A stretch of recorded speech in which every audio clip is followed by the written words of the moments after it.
Time now for our healthy living segment with personal trainer Eric Stratman from CrossFit ENG in Cape Coral.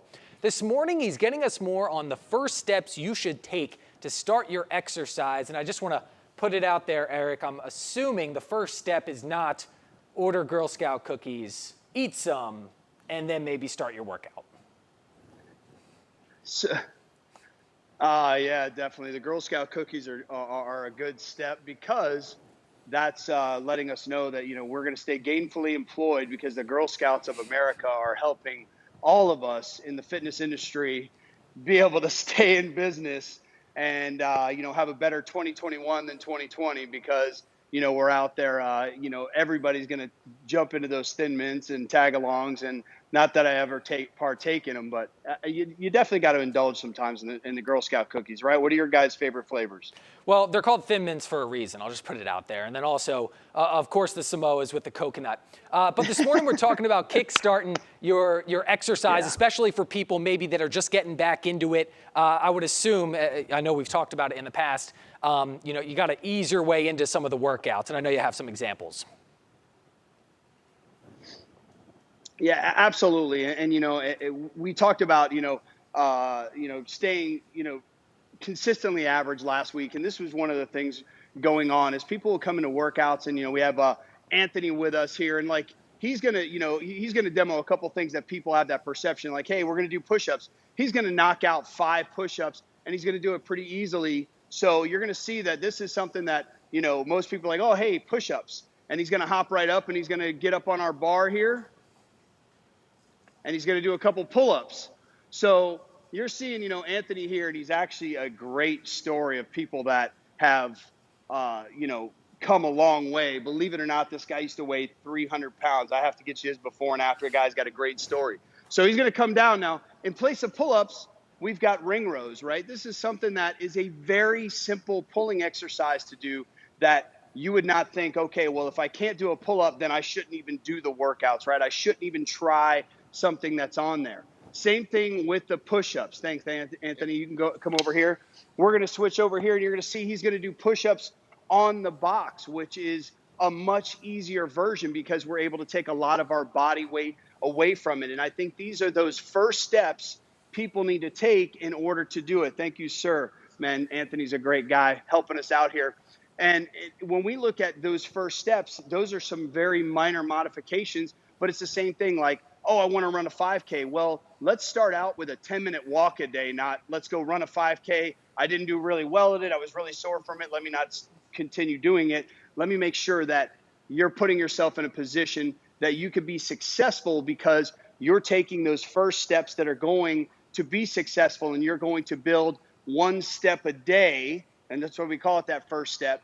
So you're able to always ascend towards your goal and give yourself a position that you're able to step on. What you did yesterday is building on what you're going to be able to do tomorrow, not try to go to the end goal immediately, where a lot of people have that intimidation factor or that failure. And then they see, well, it's something I can't do, so I'm not going to do it. Or I can't step into a gym, or I can't start doing workouts at home because I'm going to fail at the workout. So just take that first step and be motivated to be able to do something that's going to enable you to start an exercise program, stay doing it, and maybe you can sneak in those thin mints and it's not going to bother you a bit. It's dangerous this year with COVID-19. Of course, the Girl Scouts of America have an app so that you can get boxes of Thin Mints and cookies, probably even delivered to your home, and then you can go out and find them. We always want to thank Eric Stratman with CrossFit ENG in Cape Coral for joining us this morning. 7:23 the time this morning, and it's time for our Healthy Living segment with personal trainer Eric Stratman from CrossFit ENG in Cape Coral. Yeah, and this morning he's getting us more on first steps you should take to start your exercise. Good morning. Oh, I love the pants. Good morning, good morning. Now, this joke never... Yeah, good morning, good morning. Yeah, definitely I think first steps are... Oh, okay, the delay. This joke never gets old here, Eric. I just want to put this out there. They're called Thin Mints for a reason.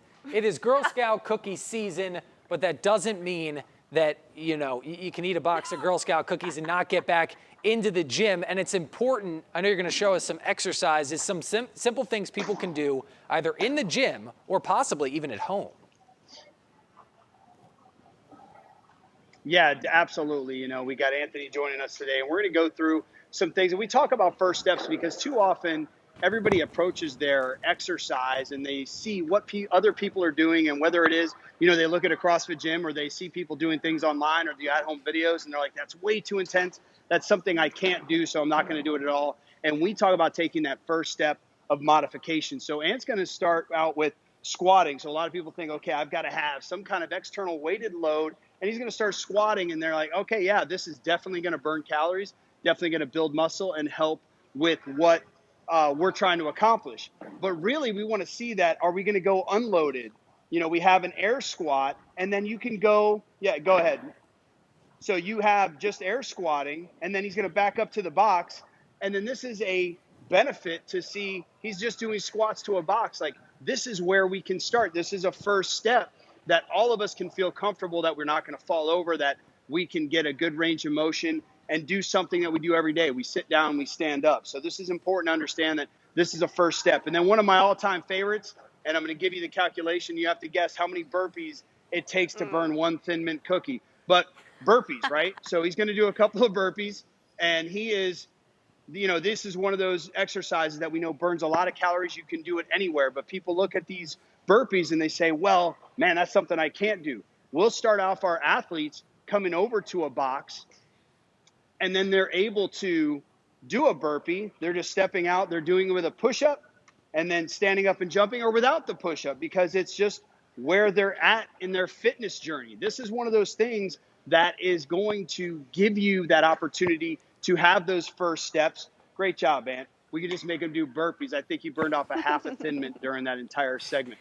So he did a lot of reps. But, you know, when you look at, you know, you got probably 10 to 15 burpees, depending on your body weight, to burn off a half a Thin Mint. So just put that in perspective. But I want you to indulge and have fun with them and enjoy them. Yeah, it's 584 burpees for a large fry if you want to look at like what calories are and, you know, the work you're putting in. But we all burn plenty of calories with our resting metabolic rate every day. So we want to enjoy those Thin Mints. That's a first step. Eat the Thin Mint and then have motivation to go to the gym afterwards, right? Oh, Lord. 584 Y'all couldn't see burpees my to burn face. a large fry. That's incredible. That's crazy. It's like it's news, obviously, that you'd like to hear, because you're like, is the fry really worth it? But it's also extremely, you know, upsetting, because who doesn't love I know. McDonald's fry? We always want to thank Eric Stratman from CrossFit ENG in Cape Coral joining us this morning.